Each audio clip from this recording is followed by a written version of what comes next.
Good morning mga kababayan. Nandito si Nida nanguha ng patula. Ito libreng-libre na ito.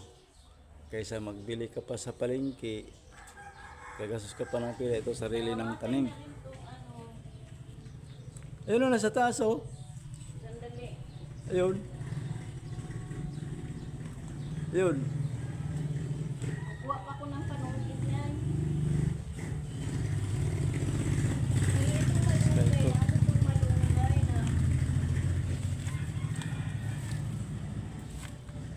Malunggay dyan, wala na. Dito sa kabila ito. Ayun, patula, pwede pa yan oh. Di, gamay pa yan. Ayun nandun sa ano. Yun na lang nasa taas o kasi malaki na. Yun ba, nagulang? Nagulang na yata yun eh. Kuha ni Ricky. Akala ko kinuha niya.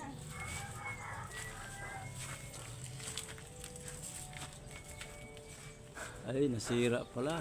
Wala na yan. Hindi na yan. Oh, wala yan. Matanda na. Kukuha lang ako ng sungkit. Ayan mga kababayan, ayan to, sariling tanim. At least, hindi ka na Ay, kasi gabi na kasi yun. bibili. Ayun o, mayroong panungkit na isa o, yung isa. Makasave ka na, hindi ka na makabili.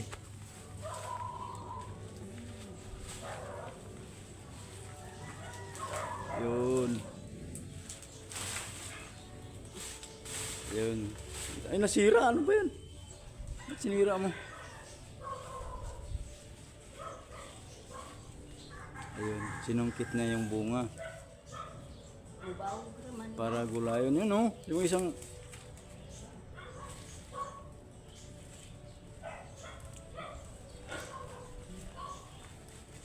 Yan ba? Pilipit ba?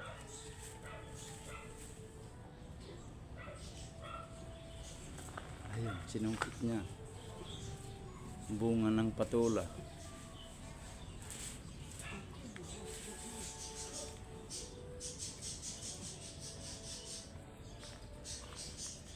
At least makalibre na, hindi ka na bibili. Kaysa bibili ka pa doon sa palengke, ang mahal. Ito makasave ka na dito kasi masarili mong tanim. Kaya at wala ng bayad. Hindi. Ay. Sira. Oy. Sayang. Yung isa, asan na yun? Ano, kinuha mo Tama na? na to. Tsaka umpisa naman siyang umakit sa taas. Oh. Alugbatin. Parang nasira na kababayan yung ano, parang wala kasing ulan. Napiros yung alugbatin. Hindi na madiligan. Ito isa. Taba-taba. Maliit pa yan. Huwag na yan. Huwag mo na yan. Maliit pa yan. Okay. Bye-bye. Nakakalibre na kami ng gulay sa sariling tanim. Tsaka mga kababayan, ito wala kasi itong fertilizer. Sariling taba lang sa lupa. Next year, pag trabaho na to sa may-ari, Pero kung gagawin na itong bahay sa may-ari, wala na. At saka ito pang tanim namin na malunggay. Mapakinabangan din. ito At least nakakalibre ka. Siyempre, ano to nila eh. Saan kaya to ilipat? Nakakalibre ka na. Ito naman, oh, may chismosa. Oh. Chismosa, oh, lumapit. Oh.